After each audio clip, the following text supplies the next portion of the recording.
Hello. তো আজকে আবার আমি চলে এসেছি একটা নতুন ভিডিও, মানে অনেক দিন পরে কিন্তু ভিডিও করছি। আজকে যাচ্ছি বিয়ে বাড়ি, তাই তোমাদেরকে ভাবলাম যে একটু ছোট্ট করে শেয়ার করে দিই। একদম আমাদের বাড়ির সামনে কিন্তু বিয়ে বাড়ি, আর বিয়েটা হচ্ছে আমার হাজব্যান্ডের বন্ধুর ভাইয়ের বিয়ে।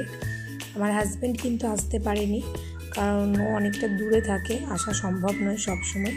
তাই আমরাই মানে পুরো ফ্যামিলি ছিলাম বিয়ে বাড়িতে। আমার ভাসুর কিন্তু এসেছিলো কলকাতা থেকে। তো এই যে নতুন বউকে গিফট দেওয়ার পরে কিন্তু আমরা চলে গেলাম ফুচকা খেতে। আমি আর আমার শাশুড়ি মা ফুচকা খেয়ে নিলাম।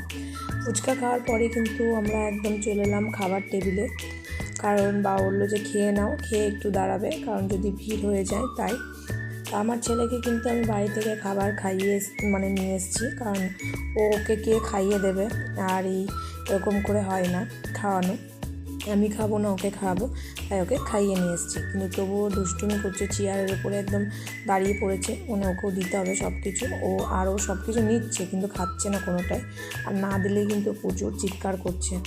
তো যাই হোক, আমি যেগুলো খেয়েছি সেগুলোই কিন্তু ভিডিও করেছি, আর বাকি কোনো জিনিসের ভিডিও করেছিল অনেক কিছু, কিন্তু আমি কি বলবো, আমার প্রিয় জিনিস ফ্রায়েড রাইস আর মাংস পেয়ে গেছি, চিলি চিকেন। তো আর কিছুর ভিডিও করার প্রয়োজন নেই, এটাই আমি একদম মন শান্তি করে খেয়েছি। তাই আর অন্য কিছুর ভিডিও দেখাতে পারবো না। অনেক কিছু মিষ্টি, চাটনি, পাঁপড়, এইসব যা হয় সবই হয়েছে।